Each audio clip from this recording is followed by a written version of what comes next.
Right. Good morning, everybody. Good afternoon. And for some of you, it might even be evening already. It's great to see you all. I know that people are coming in still, which is lovely to see. But we've got quite a tight schedule, so I want to try to get moving on this as soon as we can. So welcome. This is the WLGA's member update webinar. And I think the clue is in the title. It's an update. The purpose really is to engage with you, our members, on a regular basis. And this is the fourth one of the year. Two of them were done online. One was done in person during Liquid Gas Week in Rio, and then this is the quarter four update. Focus of this update, as you'll see as we go through it, is going to be more on looking forwards to 2026.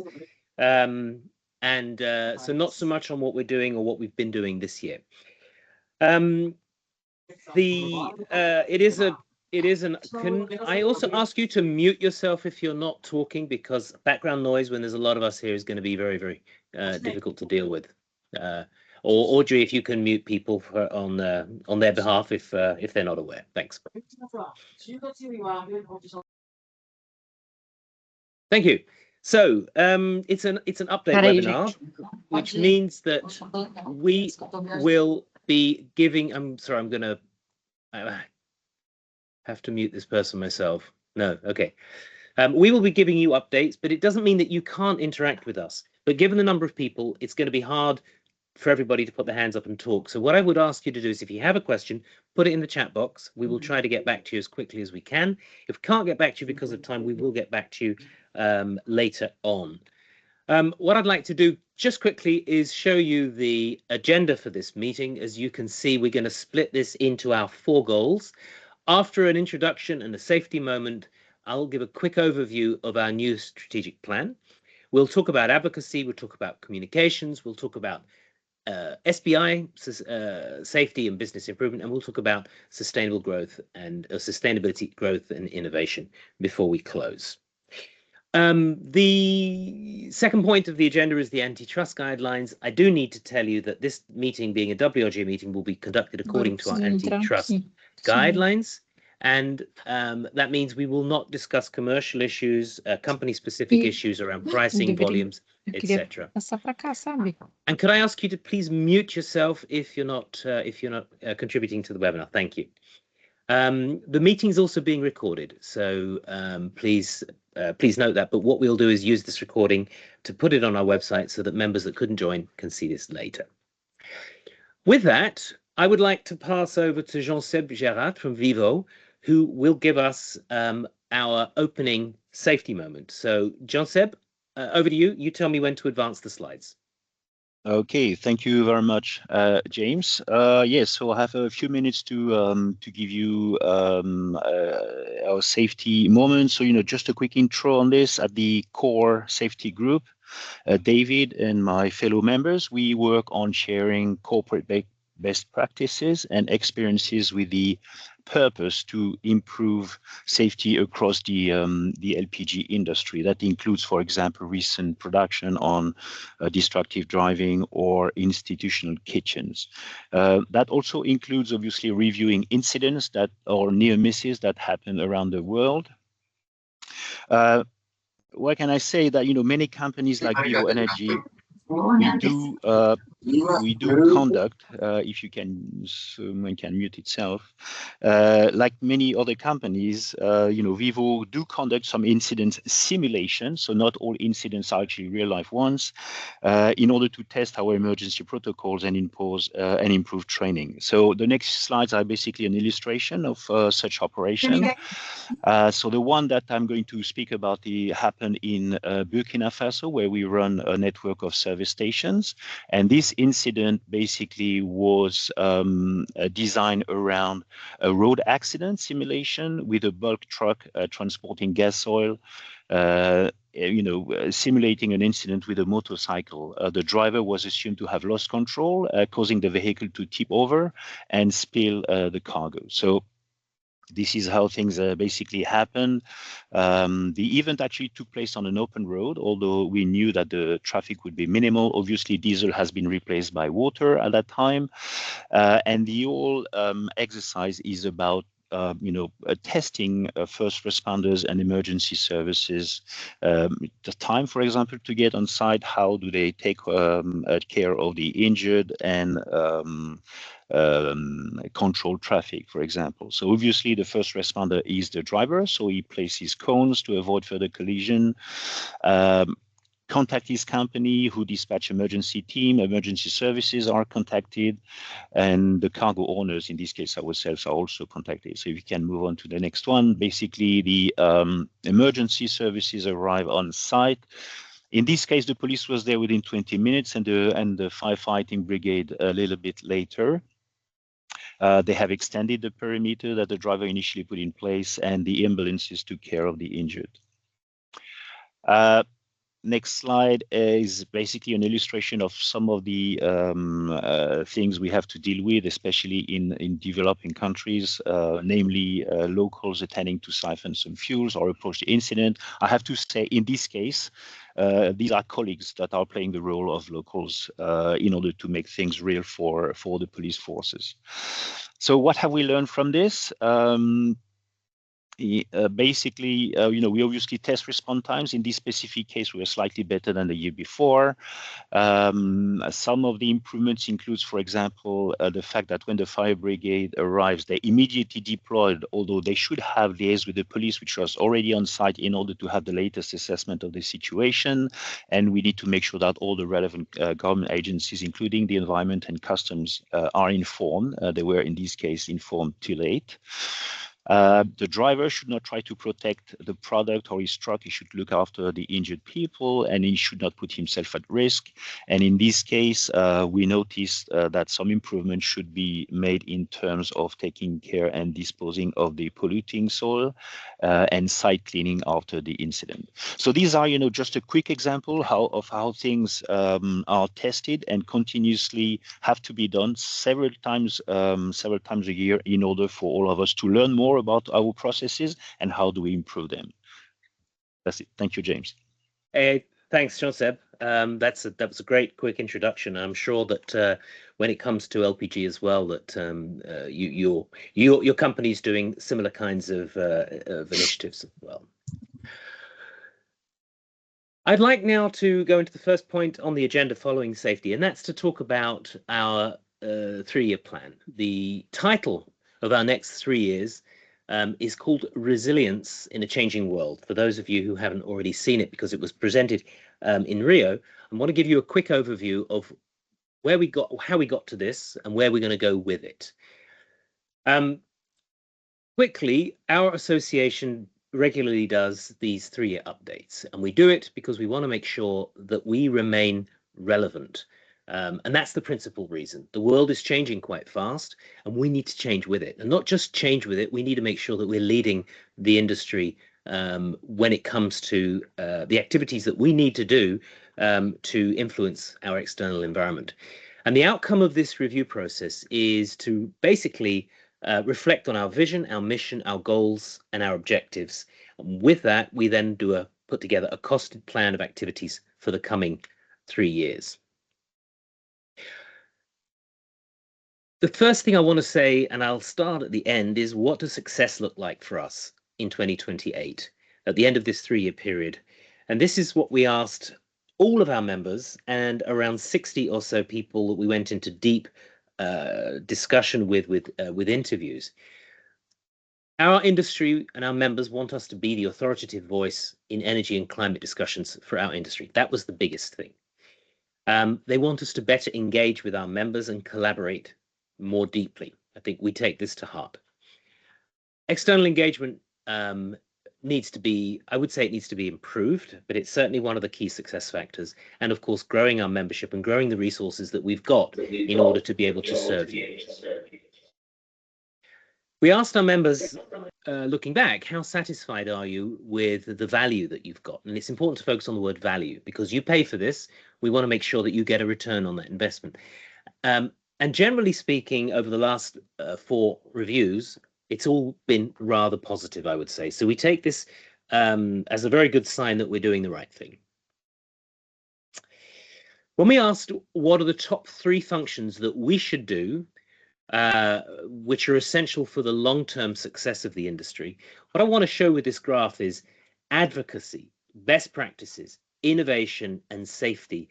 The top 4 functions are the existing 4 goals that we're working to. So this tells us that those goals, and we did a little bit more investigation into this, but essentially our mission statement, which is our 4 goals, remain relevant. These are still the right things for us to do. And certainly when it comes to the next things like networking, sustainability, market development, communications, they all basically come back into the existing 4 goals. So again, reinforcement that we're doing the right things.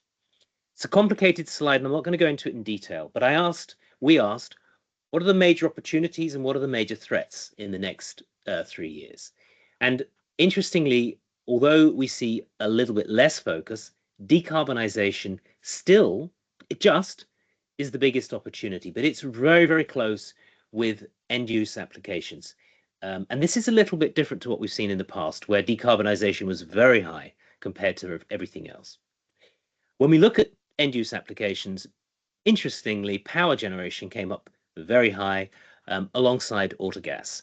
And I think we have to take note of this, and we have to put more projects in place to look at how we develop power generation and autogas in the coming 3 years. And you'll see that reflected in our annual action plans.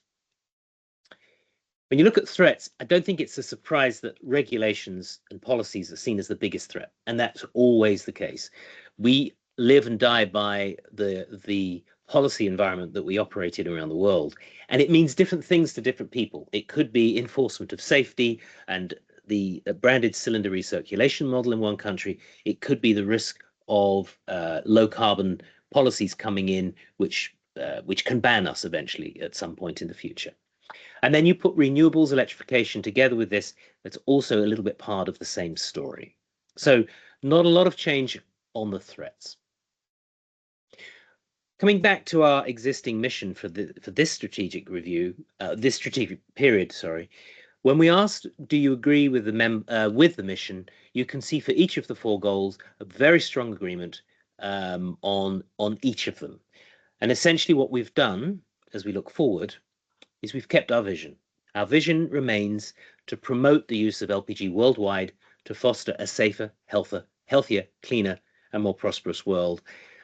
Our mission essentially remains the same. It's the 3 main pillars of advocacy, safety and business improvement, sustainability, growth and innovation, all supported by the foundation of communication. And these represent the 4 goals going forward. As we go into a new 3-year period, we also have to look at not just the goals, but also the objectives and those initiatives which come under those objectives. So there's a lot of work that goes on beyond what you've just seen in the interviews that we've had.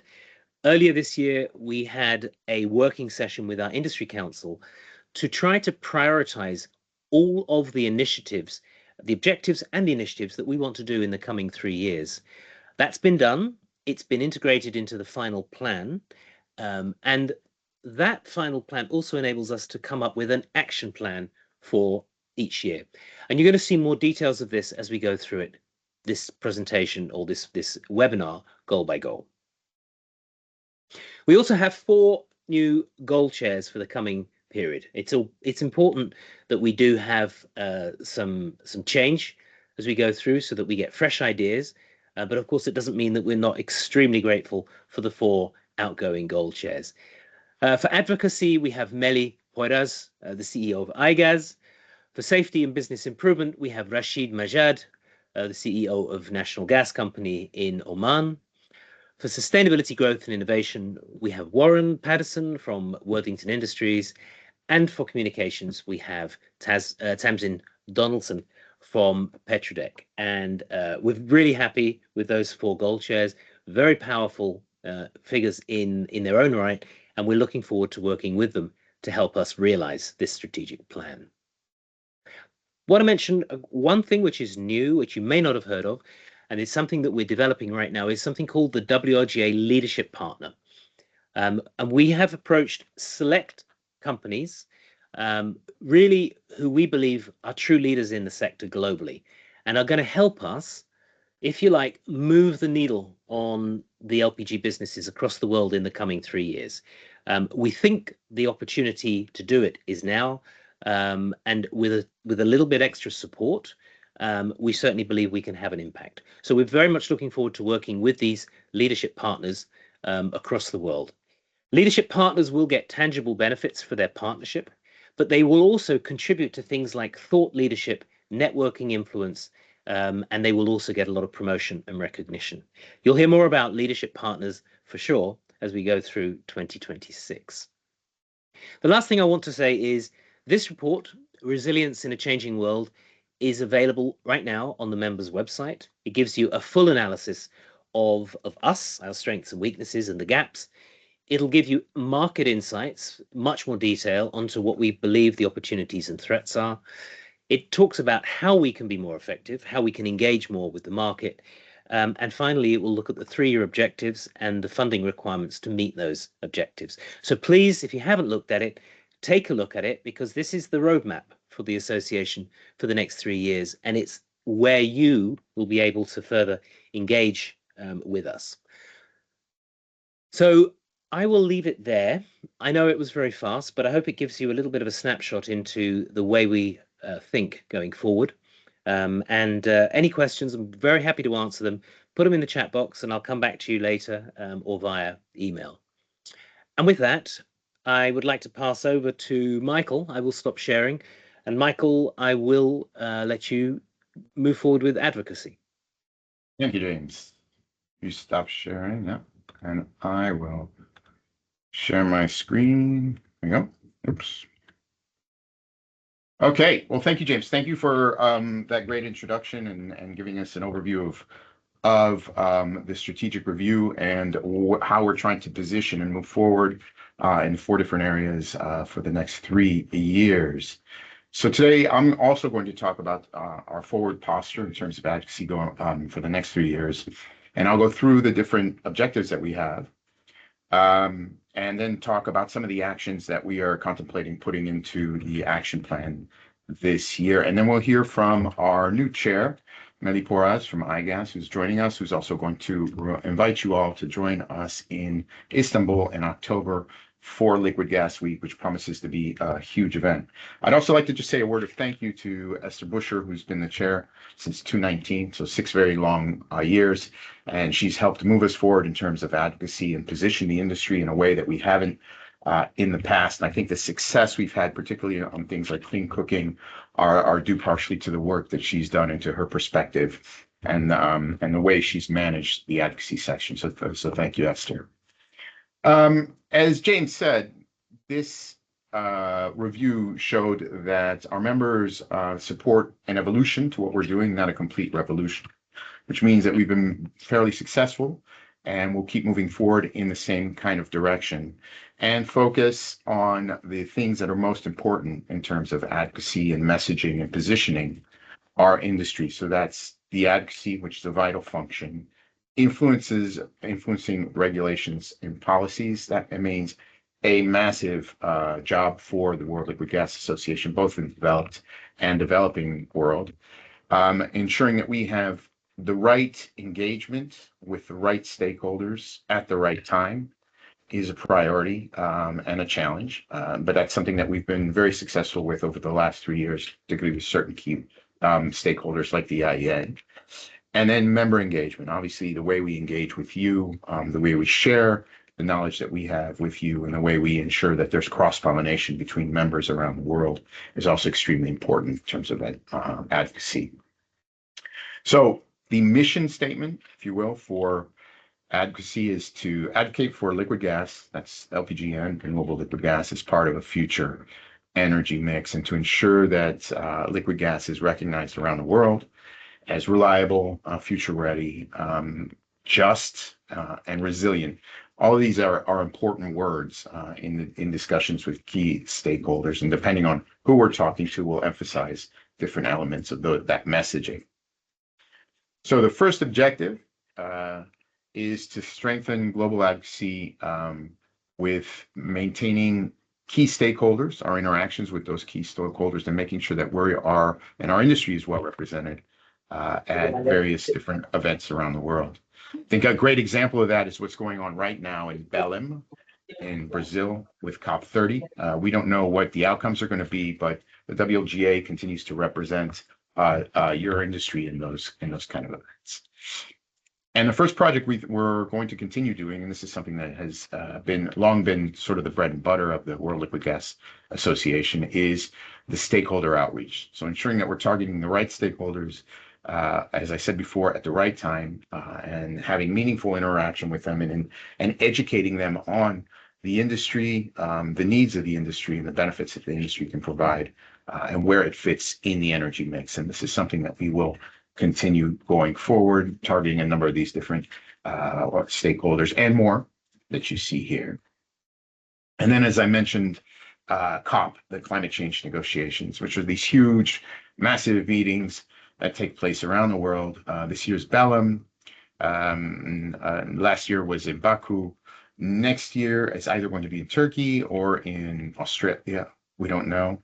But when they make that announcement, WLGA will put together a strategy to make sure that our industry is represented, and that you as members understand what the implications for the outcomes of these negotiations. So we do try to provide guidance and insight so that you can comment intelligently when you're speaking with your stakeholders, and that you understand what the implications of these discussions are, because they can be quite opaque. The second objective is to position liquid gas as a component of the energy mix in end-use sectors and in partnering with regional and global organizations.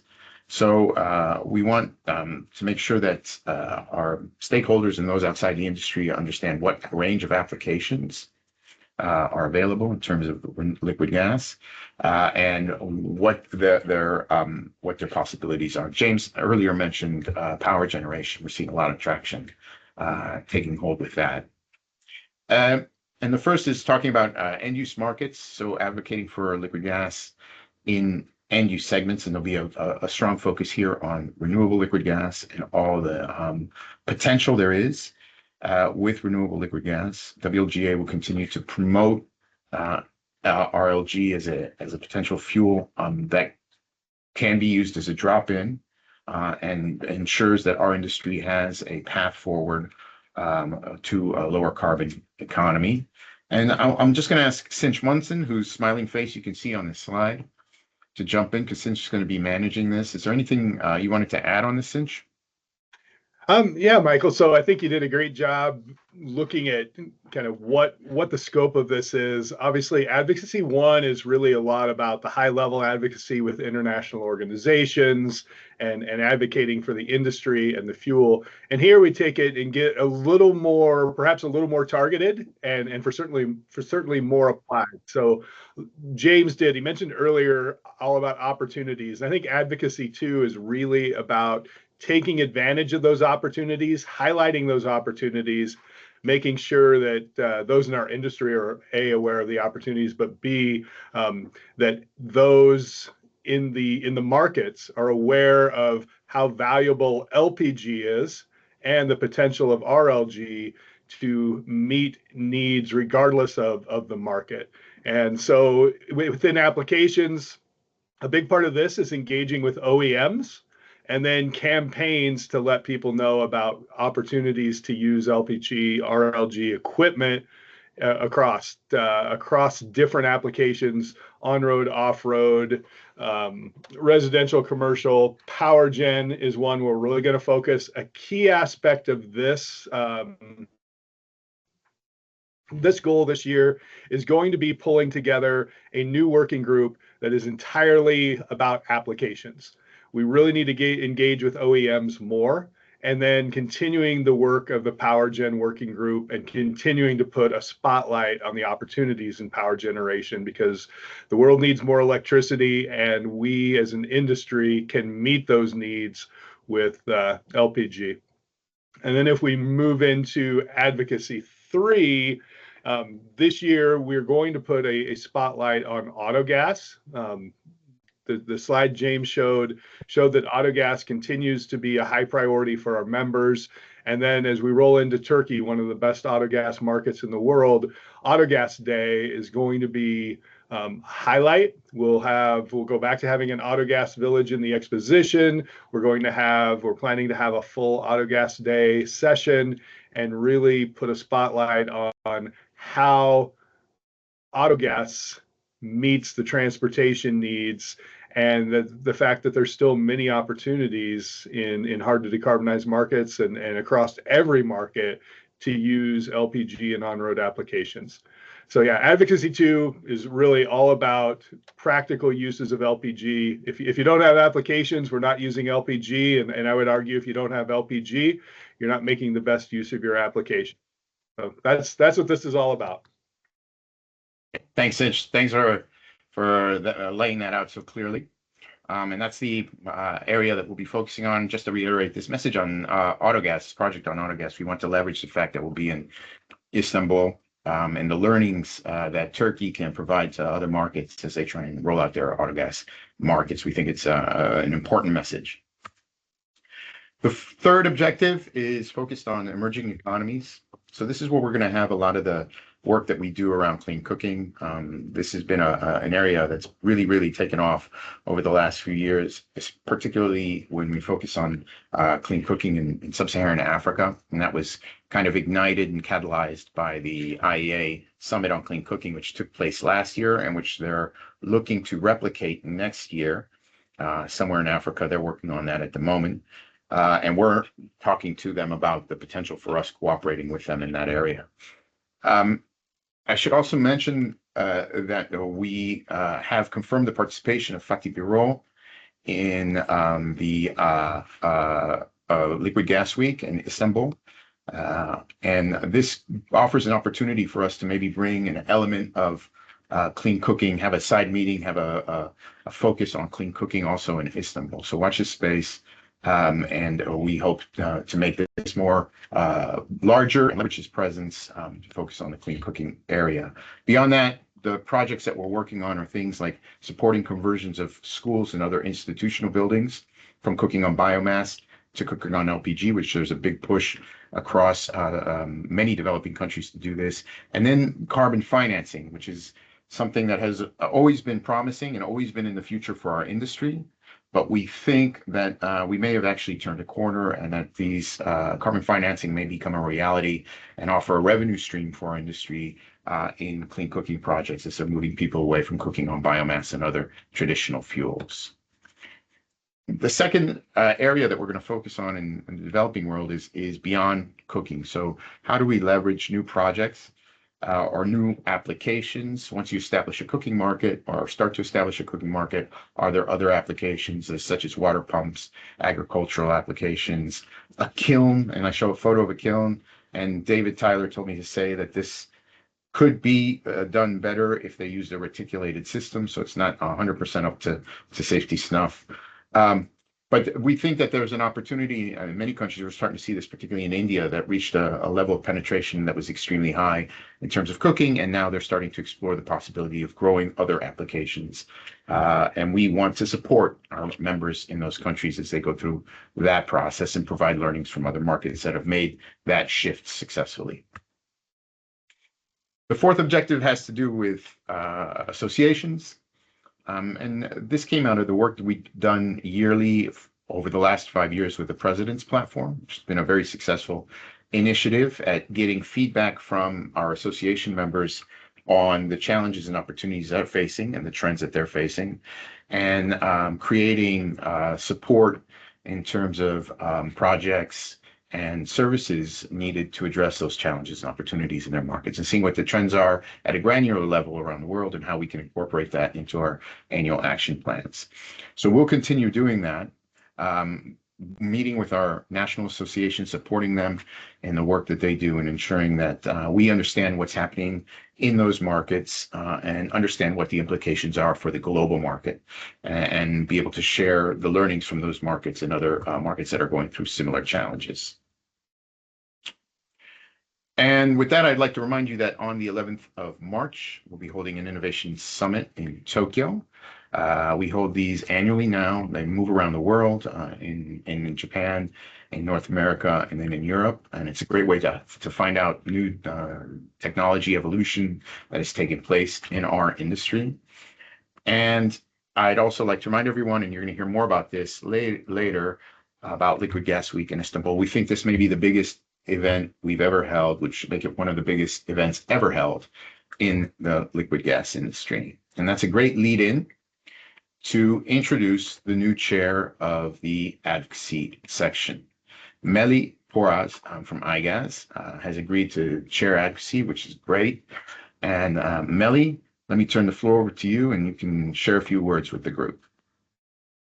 Sure. Thanks, Michael, for a great presentation.